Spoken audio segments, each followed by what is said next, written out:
আজকে আমরা কথা বলবো ব্রণ জাতীয় সমস্যার জন্য। এই রোগটা ছোট বড় সবাই অল্প বয়সে সাফার করে থাকে। এই রোগটা সাধারণত অল্প বয়স্ক অর্থাৎ টিনেজারদের বেশি হয়, তবে জীবনের পরবর্তী ধাপে যে হয় না তা না। হরমোনাল ইনফ্লুয়েন্স হচ্ছে এর প্রধান কারণ। বয়সন্ধির সময় কিছু হরমোন সিক্রেশনের কারণে ব্রণের প্রাদুর্ভাব হয়ে থাকে।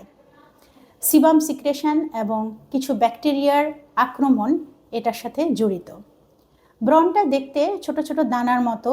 প্রাথমিকভাবে এতে চাপ দিলে চালের মতো বের হয়।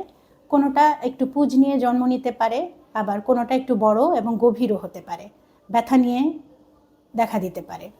সাধারণত মুখের বিভিন্ন জায়গায় ব্রণ প্রাথমিকভাবে দেখা দেয়, যেমন গালে, কপালে, থুতনিতে। এছাড়াও শরীরের উপরিভাগে যেমন বুকে, পিঠে ব্রণ দেখা দিতে পারে। প্রতিকার হিসেবে আমরা বলবো ব্রণের ক্ষেত্রে তৈলাক্ততা কিছুটা জড়িত, তাই তৈলাক্ত অতিরিক্ত মশলাযুক্ত খাবার পরিহার করা উচিত।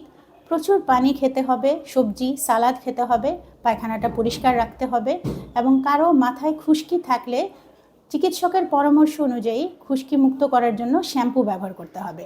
কারণ অনেক ক্ষেত্রে দেখা গেছে খুশকি এবং কোষ্ঠকাঠিন্য ব্রণের মাত্রাটা বাড়িয়ে দেয়।